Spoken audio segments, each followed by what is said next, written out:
Bibi, kung ikaw ay tatanungin, ano-ano ang iyong mga hangarin at mithiin? Kumbaga, ito ay mga pangarap na gusto mong makuha sa hinaharap. Kaya sa kasalukuyan, punong-puno ka ng determinasyon at pagsisikap. Sa bawat daan, porsigido kang harapin lahat ng balakid na iyong makakasalubong.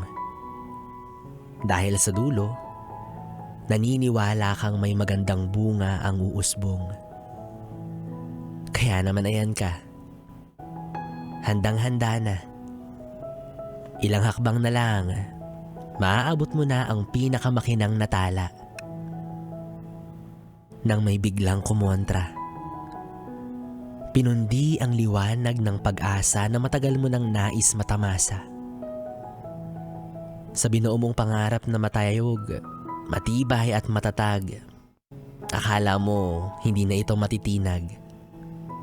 Sa masukil na pagtagpi-tagpi mo ng sakripisyo upang maitawid ang proseso, akala mo tuluyan mo nang mauupuan ang trono.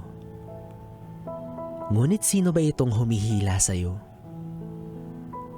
Para bang pilit kang binababa sa kung saan ka nagmula. Eto na nga. Bibi, naranasan mo na bang umibig sa isang tao na hindi suportado ang mga pangarap mo? Yun bang alam naman niya simulat sa pool na may nais kang marating at nung nandun ka na, panay ang kanyang daing? Na para bang hindi siya masaya na sa wakas, onting hakbang na lang, magtatagumpay ka na. Tapos bigla pa siyang humadlang.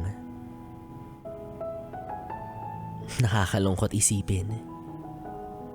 Masakit sa damdamin na kung sino pa yung taong inaasahan mong sosuporta sa'yo, ay siya pa ngayon ang umiiling ang ulo. Kung sino pa yung taong inaasahan mong papalakpak sa'yo, ay siya pang hindi nauunawaan ang mga pangarap mo. Kaya sana, hindi ka na mahirapang pumili sa kung sino ba ang dapat mong sundin.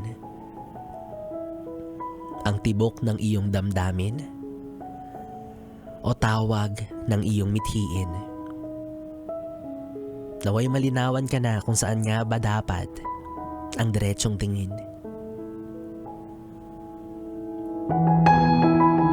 At sabihin mo sa kanya, bakit ba ha? Madadala ka ba niya sa Canada? Mahatid ka nga lang sa bahay niyo, hirap na siya. Mapaparanas niya ba sa'yo yung snow sa Alaska o hindi naman, di ba? Halo-halo pa nga lang, libre mo pa siya. Kaya kamo sa kanya, tigilan ka niya, lubayang ka na niya.